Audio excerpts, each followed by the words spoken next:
안녕하세요. 오늘은 환경이 변하면 아이의 마음도 불안하다는 주제로 아이들에게 환경이 변하면 아이의 마음이 불안할 때 어떻게 해야 되는지 알아보는 시간을 갖겠습니다. 자, 희진이네는 아빠 직장 때문에 서울에서 지방으로 이사를 했습니다. 그 전까지 이웃의 친정 엄마와 언니가 같이 살아 마음이 편했던 희전이 엄마는 무인도에 혼자 떨어진 것 같은 느낌이 들었습니다.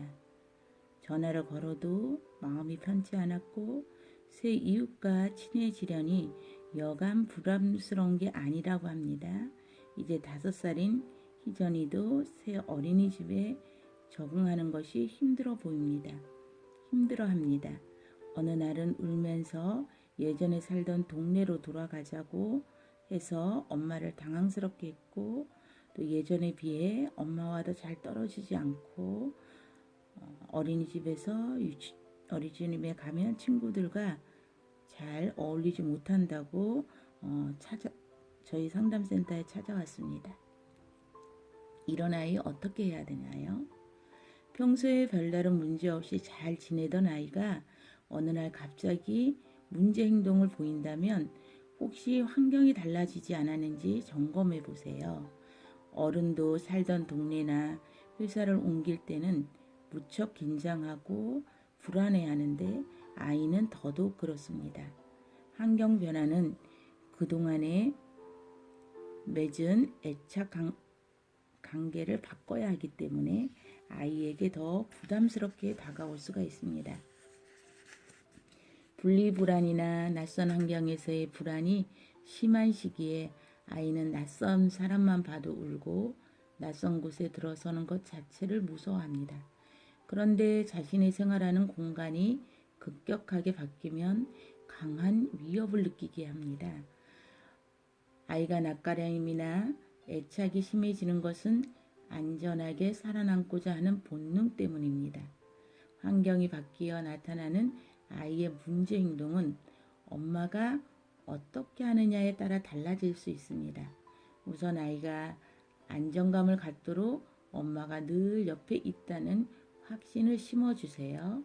엄마에게도 아이에게도 낯선 환경이라면 함께 주변을 탐색하며 낯선 공간을 익숙하게 만드는 것도 좋은 방법입니다.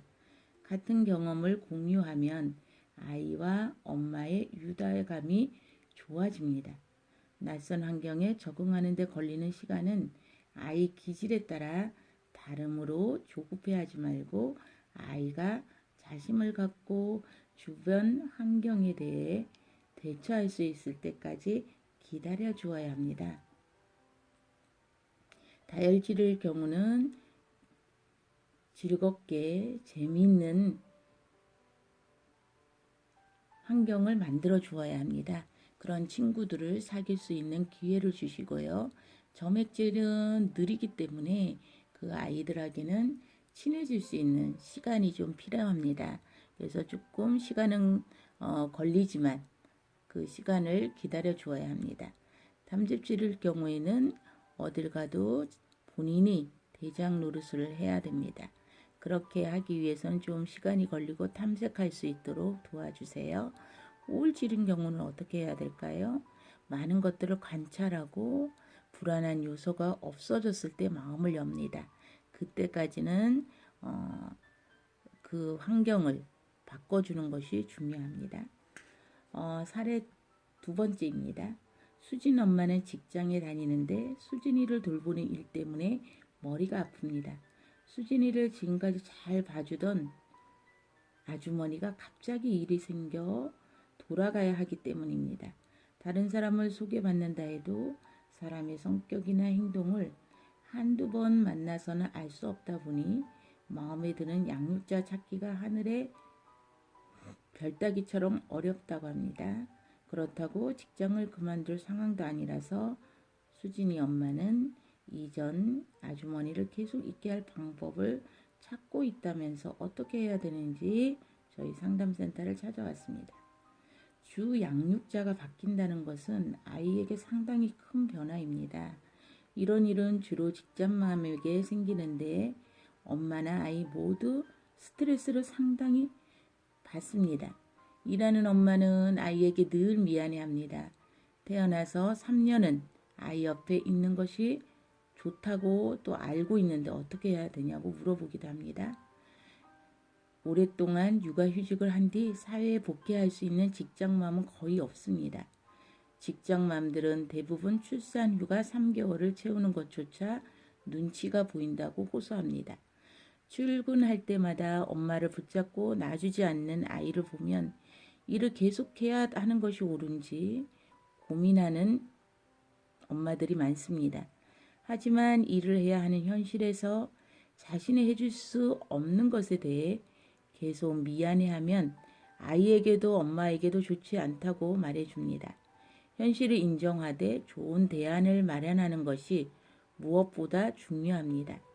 어린아이라면 대리 양육자를 잘 찾는 것이 엄마와 아이의 불안감을 더는 지름길입니다. 믿을 수 있는 사람인지 확인하고 무엇보다 엄마의 육아 원칙을 잘 따를 수 있는 사람을 선택해야 합니다. 양육자를 자주 바꾸면 아이가 안정적으로 애착을 형성하지 못하고 불안해합니다. 문제 행동을 보일 수 있으므로 힘들더라도 오랫동안 안정적으로 아이를 돌봐줄 수 있는 사람을 구하는 것이 아주 중요해요. 아이 양육은 일관성이 중요한데 대리 양육자와 엄마의 육아 원칙이 다르면 아이가 혼란스러워해서 생활 습관을 올바로 잡기가 힘듭니다.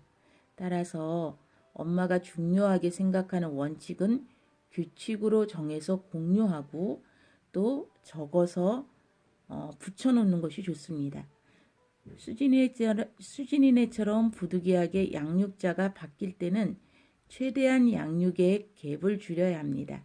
이전 양육자에게서 들은 아이의 특징이나 생활 패턴을 새 양육자에게 알려줘서 가능한 한 빠른 시간 안에 아이와 안정적인 관계를 맺을 수 있게 도와주어야 합니다. 또한 그럼에도 불구하고 아이가 적응을 못하거나 불안할 때는 심리센터 문을 두드려서 아이의 불안감을 없애줄 수 있는 그런 시간을 가져보세요. 러브맘 심리센터였습니다. 좋으시면 구독 눌러주세요. 오늘은 여기까지입니다.